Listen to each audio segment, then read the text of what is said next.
Hi guys, so this is the first part of the chapter 17 video lecture on persuasive speaking. I expect that this is going to be a pretty long one. There's some pretty high level stuff that we need to go over. And so this is probably going to be in 5 or 6 parts. So you may want to space these out and not try to handle them all in an afternoon because some of it even makes my brain hurt a little bit. So let's get started.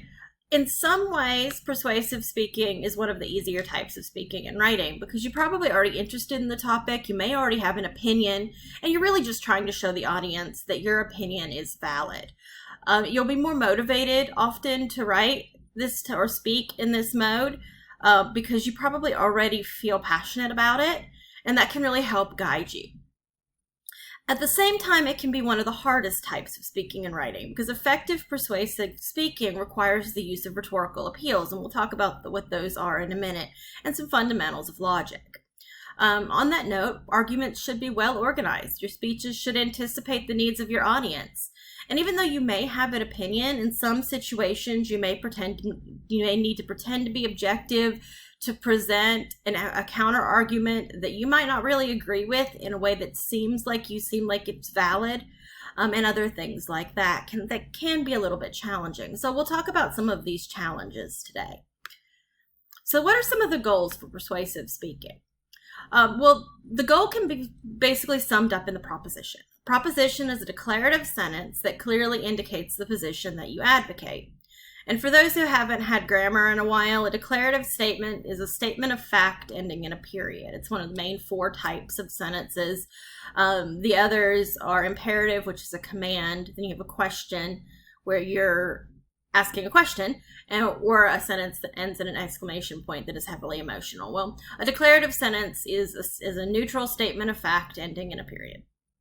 Propositions are basically goal statements, but the goal needs to actually relate to persuading or convincing. So an example might be, I want to convince my audience that pirating copyrighted software without paying for it is wrong. I basically paraphrase that from the book. You'll probably use your proposition in forming your thesis statement. There are actually 3 types of propositions, and these can kind of help you to better understand what your goal for your speech is going to be. So a proposition of fact convinces the audience that something did or did not happen, exist, or occur.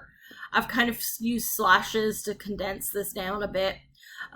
Probably is or is not true, probably will or will not occur. And they're stated as fact whether or not they are actually factual. So you could, for a proposition of fact, you could say aliens exist. I want to convince my audience that aliens exist. Well, do we know for sure if aliens exist? Not really. We've found very little evidence to prove that they do, but there is evidence out there, and so you could present it as a proposition of fact whether or not it's actually true. Apologies for my cat. If she hears me talking, she thinks that there's a conversation that needs to be had and she needs to talk to, so I went and closed the door. A proposition of value convinces the audience that something is good or bad, desirable or undesirable, fair, unfair, moral, immoral, sound, unsound, beneficial, harmful, important, unimportant, anything where you're talking about a value, and it can be either side of the value. Propositions of policy convince an audience that a particular rule, plan, or course of action should or should not be taken, and they tend to use phrases like do it or don't do it, should or shouldn't, must or must not, to describe the policy or the course of action or the plan and whether or not it's beneficial. So you kind of want to tailor propositions to your audience. So knowing the right proposition and approach depends on knowing your audience's opinion on the topic. Go back and look at audience research in chapter 11 of the PowerPoint on research if you need a refresher on how to do audience research. Attitudes can range from highly favorable to strongly opposed on a given topic. And your target audience is the group of people that you most want to persuade. So if your audience is opposed, you're probably not going to change your audience's opinion from opposed to in favor in one speech. But instead, you might want to shoot for what's called incremental change, which is moving them a small amount in your direction. So let's say you wanted to convince your audience that, we'll go back in time a little bit, that gay marriage should be legalized. And they're currently a group of very homophobic individuals. Well, you're not going to get them from homophobic to waving a rainbow flag in one speech, but you might get them to acknowledge that homosexual relationships are valid relationships. So that would be an incremental change. If your audience is in favor, then your job's pretty easy. You just want to reinforce their beliefs with a new approach or evidence. Find some way to make something they already believe in more interesting. If your audience has no opinion, then things are a little bit more complicated. So we have a sort of flowchart here. You want to first figure out if they're apathetic, neutral, or uninformed. If they're uninformed, they don't know enough about the argument to form an opinion. So what you want to do is provide basic facts and argument. Get them to where they are somewhat informed. If they're neutral, that means they know the basics, but they don't feel like they have enough information to form an opinion. So then you build on those basics that they already have by providing reasoned arguments and evidence supporting your opinion. If they're apathetic, they don't see how the argument relates to them. We'll talk about pathos in a minute, but the word pathos, which is the appeal to emotion, comes from the Greek word for emotion. And apathetic, if you break it down from the original Greek, means without emotion. So someone who is apathetic has no feelings on the topic right now. So then what you want to do is use pathos, which is appeals to emotion, to create an emotional connection, to make them feel something about the topic, and use audience relevance links to explain why it's important to them. That'll pull them in so that they're back over here at neutral or uninformed, and then depending on where the level of information, you choose one of these approaches. Okay, so now we're going to start the nitty-gritty of this set of lectures. We're going to start with persuasion, rhetoric, and rhetorical appeals. So what are these things? Persuasion is the process of influencing people's attitudes, beliefs, values, or behaviors. Persuasive speaking is when we do this in a speech. Rhetoric is the art of effective or persuasive speaking or writing. It's language that is used to persuade or influence an audience.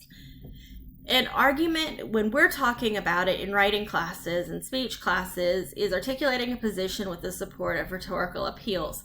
The kind of common usage of argument is disagreeing, quarreling with someone. But that's not what we mean we're talking about in classes. We're basically talking about the point you're trying to make and how you're making that point. Like, how are you persuading your audience of what you're trying to say?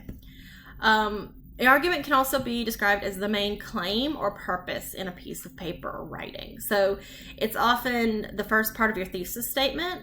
Trying to think of a good one to use as an example. Drinking Mountain Dew is bad for you because drinking Mountain Dew is bad for you would be the main claim or purpose. And I chose that because I have a bottle of Mountain Dew sitting on my desk. So we're going to talk a little bit about some different types of argumentation throughout this presentation. The book only actually talks about one, and it doesn't use it by name. And it's kind of problematic, but we'll talk about why. So Aristotle was one of those three Greek philosophers you probably know: Socrates, Plato, and Aristotle. Plato was Socrates' student. Aristotle was Plato's student. And Plato wrote a lot on government and things we would consider kind of psychology, sociology today. Aristotle wrote on writing, drama, and rhetoric, and his poetics was the model for writing, especially drama, until a few hundred years ago. Like, Shakespeare was one of the people who made a ton of waves by not following the three unities outlined by Aristotle. And in France, up until I think almost the 1800s, Aristotelian drama was the standard. Anything that didn't follow Aristotle was considered weak and inappropriate and just bad writing. Obviously, that's not always true, but he also categorized and analyzed what made rhetoric and drama effective or ineffective and compiled some rules. And it's important to know that the major form of entertainment in ancient Greece was what was called symposiums. And symposiums were kind of competitive debates with alcohol. And other entertainment. So, like, instead of watching TV, you watched people argue about important issues in an intellectual manner and try to entertain. So this was something that was very important to them. It was something that was a big part of their culture, which is why one of the reasons Aristotle was writing on it. And many of the rules that Aristotle laid out are actually still taught today. And we have tried to stray away from those, but it's not always successful. And both the rhetorical appeals, the ethos, pathos, logos, and kairos that we're going to talk about in a minute, and the 5-paragraph essay that you learn in English classes, the thesis statement, introduction, conclusion, all that stuff, that's all Aristotelian. Other approaches have been developed since in an attempt to, go, well, this is 2,500 years old, maybe we should try something new. But for the most part, they're actually not always improvements. Sometimes they are, but a lot of times they're overcomplicating what was already a pretty good method. And we'll see that, especially when we start talking about the Toulamin method in a minute. Okay, so I'm going to do a little bit more here. Rhetorical appeals. So an appeal is a persuasive strategy. It's just what kind of strategies you use to try to convince your audience that your point is valid. So ethos describes appeals to character, credibility, anything that makes the audience believe what you have to say is an appeal to ethos. Pathos is an appeal to emotion. Things like empathy, figurative language, anything like that, anything that makes your audience feel something is an appeal to pathos. Logos is appeals to logic, reason, anything that makes your audience think about your topic is an appeal to logos. And kairos, we don't talk about this in English classes because writing tends to be viewed as eternally present. But in speeches, timing and audience are important. It's related to exigence, which we talked about in chapter 11, but giving the right speech at the right time to the right people. That's kairos. Okay, so the rhetorical triangle, most of the time we talk about these three more than we talk about kairos. I will talk about it a little bit more in a minute. But another way of looking at it is that ethos represents the speaker. It is established a variety of factors, including status, awareness, professionalism, celebrity endorsement, and so on. Pathos appeals to the audience, is another way of looking at it. It represents how the audience feels or experiences a message. Anything that makes them feel an emotion like sadness or jealousy or anger is an appeal to pathos. Logos has to do with the message and thought. It is the Greek term for logic, but it has been made to represent facts, research, and other message elements that provide proof. And here are some more examples of logos, pathos, and ethos. Here's rhetoric, the art of using language persuasively and effectively.